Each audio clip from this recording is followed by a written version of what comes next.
আমি মীরা। 2 বছরের একটা মেয়ে আছে। মেয়েটা হঠাৎ অসুস্থ হয়ে পড়েছে, যার দরুন ওকে নিয়ে ডক্টরের কাছে গেলাম। হসপিটালের পৌঁছে ডক্টরের চেম্বারে প্রবেশ করার পর হঠাৎ মাথা ঘুরানো আর বমি বমি ভাব অনুভব করলাম। ভাবলাম চোখ মুখে পানি দিলে একটু ভালো লাগবে, তাই মেয়েকে ওর বাবার কাছে দিয়ে আমি বেরিয়ে গিয়ে ওয়াশরুমে যেয়ে চোখ মুখে পানি দেওয়ার পর একটু ভালো লাগা অনুভব করলাম। চোখ মুখে পানি দেওয়া হলে আবার চেম্বারের উদ্দেশ্যে রওনা দিলাম। হঠাৎ একটা কেবিনের সামনে যেয়ে আমার পা জোড়া থমকে গেল। কেবিনের সামনে বেঞ্চ বসা একটা ছেলে, যে চুল খামছে ধরে মাথা নিচু করে বসে আছে। ছেলেটার মুখ স্পষ্ট বোঝা যাচ্ছে না, কিন্তু মীরার কেন যেন মনে হচ্ছে ছেলেটাকে ও চেনে, খুব ভালো করে চেনে। আস্তে আস্তে কেবিনের কাছে এগিয়ে গিয়ে মীরা কাপা কাপা কণ্ঠে বলে উঠল, মিহান। মিহান ডাকার সাথে সাথে ছেলেটা চমকে মাথা তুলে উপরে তাকালো। উপরে তাকাতে আরও খানিকটা চমকে গিয়ে দাঁড়িয়ে গেল। একে অপরের দিকে বিস্মিত হয়ে তাকিয়ে কেটে গেল কিছু মুহূর্ত। মিহান অবাক হয়ে বলল, মীরা, তুমি এখানে? মীরা স্লান হাসি দিয়ে বলল, এই তো মেয়ে অসুস্থ, তাই ডক্টর দেখাতে নিয়ে আসলাম। মীরার কথায় মিহান নীরবে তাকিয়ে রইল মীরার দিকে, কিন্তু কিছু বলল না। দুজনের মাঝে নীরবতা ঘিরে ধরল। নীরবতা ভেঙে মীরা বলল, কেমন আছো? আছি আলহামদুলিল্লাহ ভালো। তুমি? এই তো আলহামদুলিল্লাহ ভালো। তা দেশে আসলে কবে? শুনেছিলাম বিয়ের পর এই নাকি বিদেশ চলে গিয়েছিলে। মীরা একটা দীর্ঘশ্বাস ফেলে বলল, এই তো আসলাম কিছু মাস হলো। তো তুমি এখানে এভাবে বসে আছো কেন? কেউ কি অসুস্থ? হ্যাঁ, আমার ওয়াইফের আজ ডেলিভারি, অপারেশন থিয়েটারে আছে। মীরা মিহানের চিন্তুত মুখের দিকে কিছুক্ষণ নীরবে তাকিয়ে থেকে বলল, ভালোবাসো ওয়াইফকে খুব? মিহান একটা তাচ্ছিলের হাসি দিয়ে বলল, নিজের চেয়েও বেশি। ও আমাকে কখনো অন্যদের মতো ছেড়ে যায়নি, ছায়া হয়ে প্রতিটা মুহূর্ত আমার পাশে থেকেছে। এক কথায় বলতে পারো আমার বেঁচে থাকার মাধ্যমে এই ও। ও আমাকে অন্যদের মতো ছেড়ে যায়নি। কথাটা শুনে মীরার চোখ পানিতে চিকচিক করে উঠল। মনে পড়ে গেল 4 বছর আগের কথা। 4 বছর আগে মীরার সাথে মিহানের রিলেশন ছিল। 5 বছরের রিলেশন ওদের। একে অপরকে ছাড়া কেউ কখনো নিজেদের কল্পনাও করতে পারে না। আর আজ ভাগ্যের কি পরিহাস, একে অপরের থেকে অনেক দূরে ওরা। 4 বছর আগে বাবা আমার বিয়ে ঠিক করে ফেলে হুট করে। তখন দিশেহারা হয়ে পাগলপ্রায় অবস্থা হয়ে গিয়েছিল। শেষে কোনো উপায় না পেয়ে মিহানের কথা বাবা মাকে জানাই। এতে সমস্যা আরও বেড়ে গেল। মিহান তখন অনার্স ফাইনাল ইয়ারে পড়ে, যার দরুন ও বেকার ছিল। আমাদের প্ল্যান ছিল মিহানের অনার্স কমপ্লিট হলে একটা জব নিয়ে বাবার কাছে প্রপোজাল আনবে, কিন্তু তার আগেই বাবা সব শেষ করে দিল। বাবার একটাই কথা, সে বেকার ছেলের কাছে কিছুতেই মেয়ে বিয়ে দিবে না। বাবা মায়ের পায়ে পড়ে পাগলের মতো ছটফট করেছি একটু মেনে নেওয়ার জন্য, কিন্তু আফসোস তাদের পাথর মন একটুও গলাতে পারলাম না। তখন চিন্তা করলাম পালিয়ে যাব। অনেক রাতে উঠে ব্যাগ গোছাতে লাগলাম, কিন্তু ভাগ্য আমার সহায় হল না। তখন রুমে প্রবেশ করল মা। মাকে দেখে চমকে উঠলাম। ভয়ে হাত পা অবশ হয়ে আসলো। মাকে কিছু বলতে যাব তার আগেই মা গালে থাপ্পড় বসিয়ে দিল। তোমার 5 বছরের ভালোবাসার কাছে আমাদের 2-0টা ভালোবাসা মিথ্যা হয়ে গেল। যার জন্য পালিয়ে যাচ্ছ? বাহি ভালো তো?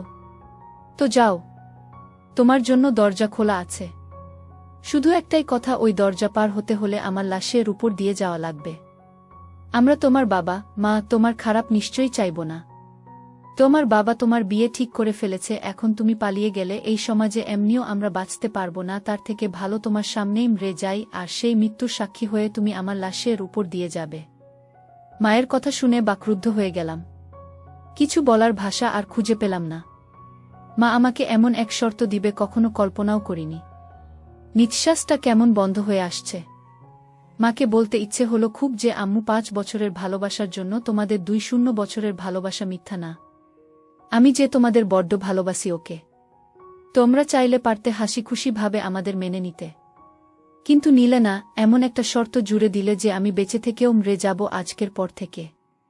আমার থেকে তোমাদের কাছে সমাজটা বড় হয়ে গেল মা। কথাগুলো আর বলা হলো না আম্মুকে। শরীরে বিন্দু পরিমাণ শক্তি অবশিষ্ট রইল না। নিজেকে কোনো রকম একটু সামলে চুপচাপ ব্যাগটা আলমারির ভিতরে ঢুকিয়ে লাইট নিভিয়ে চুপচাপ শুয়ে পড়লাম। কোনো কিছু বলার শক্তি অবশিষ্ট রইল না। মা এমন একটা শর্ত দিল, না পারছি এখানে থাকতে আর না পারছি চলে যেতে। এমন এক পরিস্থিতি পড়ে গেলাম যে একটা রাস্তার মাঝখানে আমি দাঁড়িয়ে। রাস্তার এক পাশে মা দাঁড়িয়ে আরেক পাশে মিহান দাঁড়িয়ে। এখন এই দুজনের ভিতরে একজনকে মেরে আরেকজনকে আমার বেছে নিতে হবে। দুইজন মানুষকেই আমি নিজের থেকেও বেশি ভালোবাসি। সেই রাস্তার মাঝখানে দাঁড়িয়ে যন্ত্রণায় কাতরাতে লাগলাম কাকে বেছে নিব তা ভেবে। না পারছি এদিক যেতে আর না পারছি ওদিক যেতে। মাঝখানে বসে নিজে শেষ হয়ে যাচ্ছি। এর মতো যন্ত্রণা হয়তো অন্য কিছুতে নেই। অবশেষে নিজের ভালোবাসা জীবন্ত বর দিয়ে মাকেই বেছে নিলাম।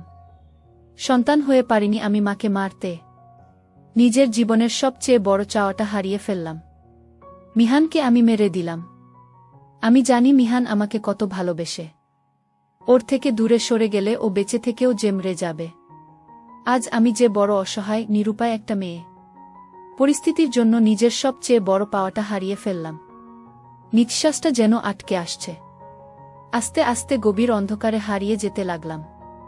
যে অন্ধকার থেকে যদি ফিরে আসতে না পারতাম তাহলে হয়তো ভালো হতো। এরপর কি হয়েছে আর কিছুই মনে নেই। জ্ঞান ফিরল ভোরের দিকে। জ্ঞান ফেরার পর বুঝলাম যে রাতে তখন জ্ঞান হারিয়ে পড়েছিলাম। জ্ঞান ফেরার পর যন্ত্রণাগুলো আবার এসে ভর করল। আর সহ্য করতে না পেরে ভেবে নিলাম নিজেই মরে যাব। কিন্তু আমার বিবেক আমাকে বাধা দিল এটা করার। পারলাম না নিজেকে শেষ করতে। বেঁচে থেকেও মরে গেলাম। কেটে গেলে কিছু মাস এর ভিতরে বাবা মা আমাকে বিয়ে দিয়ে দিল। যাকে নিয়ে জীবনের স্বপ্ন বুনেছি আজ পরিস্থিতির জন্য তার থেকে আলাদা আমি। বিয়ের পর ও ডিপ্রেশন কাটিয়ে উঠতে পারিনি, যার জন্য আস্তে আস্তে মানসিক ভারসাম্য হারিয়ে ফেলতে লাগলাম। আমার এই সমস্যার জন্য আমাকে নিয়ে আমার হাজবেন্ড পাড়ি জমালো ভিনদেশে। এরপর থেকেই সেখানে বাস করা। একটা কথা বলা বাহুল্য যে আমার হাজবেন্ড আমাকে খুব ভালোবাসে।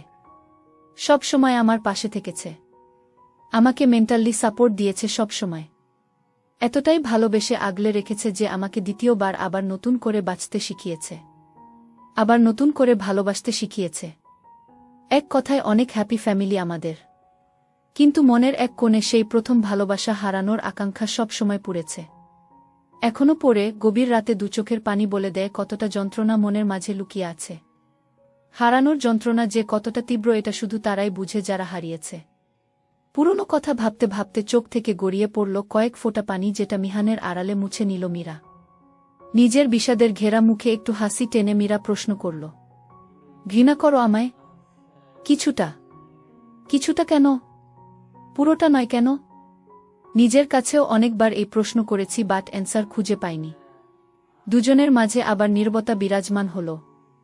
নীরবতা ভেঙে অপারেশন থিয়েটার থেকে বেরিয়ে আসলো একজন ডক্টর।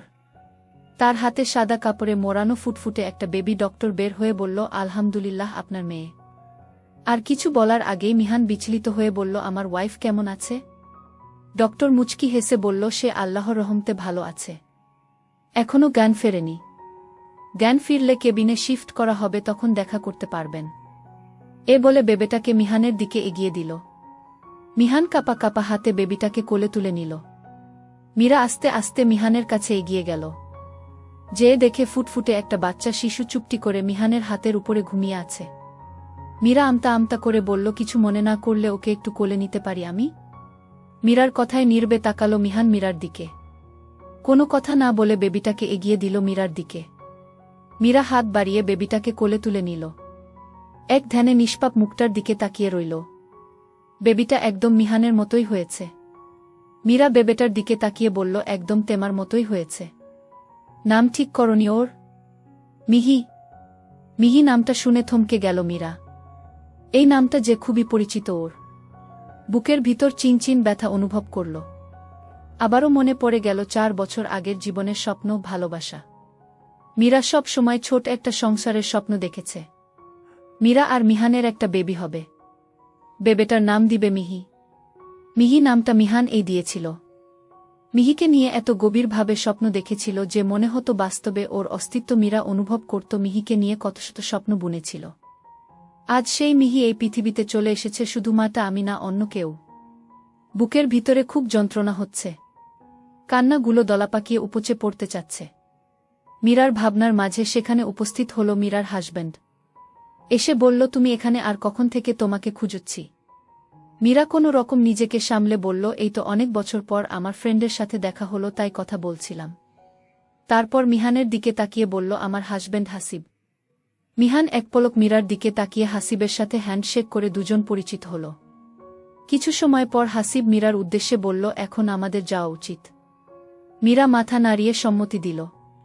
মীরা মাহিনের দিকে বেবেটাকে এগিয়ে দিল।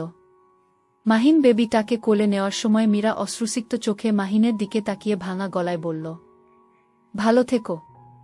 মিহান দুর্বল হেসে বলল, হুম, তুমিও থেকো। এ বলে বেবিটাকে নিয়ে দূরে সরে গেল, আর মীরা বুক চিরে বেরিয়ে আসা দীর্ঘশ্বাস ফেলে চলল ওর হাসব্যান্ডের সাথে। কিছুটা দূরে যেয়ে মীরা পিছু ঘুরে তাকাল। কেন জানি মনে হলো মিহান ওর যাওয়ার দিকেই তাকিয়ে আছে। মীরা পিছে তাকাতে দুজনের চোখাচোখি হয়ে গেল। মীরার চোখ বেয়ে পানি গড়িয়ে পড়তে লাগল। মনে মনে ভাবতে লাগল, আজ হঠাৎ দেখা না হয়ে গেলে কি খুব বেশি ক্ষতি হয়ে যেত। এত বছর পর এই দেখা হওয়াতে পুরনো ক্ষতটা যে তাজা হয়ে গেল। এই ক্ষতর যন্ত্রণা যে সহ্য করার মতো না। মিহান, তুমি হয়তো কখনো জানতেও পারবে না আমি কেন তোমাকে সেদিন ছেড়ে চলে গিয়েছি। জানবে না সেদিন কতটা অসহায় আমি ছিলাম। জানবে না আমি কি পরিস্থিতিতে আটকে গিয়েছিলাম। হয়তো জানবে না আমার মায়ের দেওয়া শর্ত। জানবে না আমার ভিতরে তোমাকে না পাওয়ার যন্ত্রণা। তোমার কাছে আমি একটা বিশ্বাসঘাতক মেয়ে, যাকে তুমি এখন ঘৃণা করো। কিন্তু তোমার এই ঘৃণাও বলে দেয় তুমি আমাকে কতটা ভালোবেসো মিহান, যার জন্য এই স্বার্থপর মেয়েটাকে তুমি এখনো পুরোপুরি ঘৃণা করতে পারোনি। ভালো থেকো তুমি সবসময়। হয়তো বা আর কখনো দেখা হবে না। আবার আজকের মতো হঠাৎ দেখা হয়েও যেতে পারে। পুরোটাই হলো ভাগ্য, জানো? ভাগ্য কতটা মূল্যবান, তাই না? আজ তুমি আমার ভাগ্যে ছিলে না, তাই জীবনের কতশত স্বপ্ন দেখেও তোমাকে হারিয়ে ফেললাম। সবটাই ভাগ্য। ভালো থেকো তুমি মিহান। এদিকে মিহান মীরার যাওয়ার পানে এক ধ্যানে তাকিয়ে রইল। ও যে খুব কষ্ট হচ্ছে। বুকটা ভেঙে চুরে চুরমার হয়ে যাচ্ছে। এতক্ষণ বহু কষ্টে নিজেকে সামলে রেখেছিল। আমি আদৌ তোমাকে চেয়েও পারলাম না ঘৃণা করতে মীরা। বড্ড বেশি ভালোবেসেছিলাম যে তোমায়। তোমাকে হারানোর যন্ত্রণায় আমি যে তিলে তিলে শেষ হয়ে গিয়েছি মীরা। আমার লাইফেও দ্বিতীয় ভালোবাসা এসেছে মীরা, যাকে আমি আমার সবটা দিয়ে ভালোবাসি, কিন্তু তুমি যে আমার প্রথম অনুভূতি। চাইলেও কোনোদিন তোমাকে মন থেকে মুছে ফেলতে পারবে না। তুমি সবসময় আমার এই মনের গেঁথে থাকবে মীরা। আজ হয়তো পরিস্থিতির শিকার হয়ে আমরা আলাদা। হয়তো আমরা একে অপরের ভাগ্যে ছিলাম না। আমি জানি সেদিন তুমি আমাকে নিজ থেকে ছেড়ে যাওনি, কারণ আমি জানি তুমি আমাকে কতটা ভালোবাসো। আমাদের দুজনের কারো ভালোবাসায় কোনো খুঁত ছিল না মীরা। শুধু ভাগ্য আমাদের সহায় হয়নি। ভাগ্য আমাদের আলাদা করে দিয়েছে।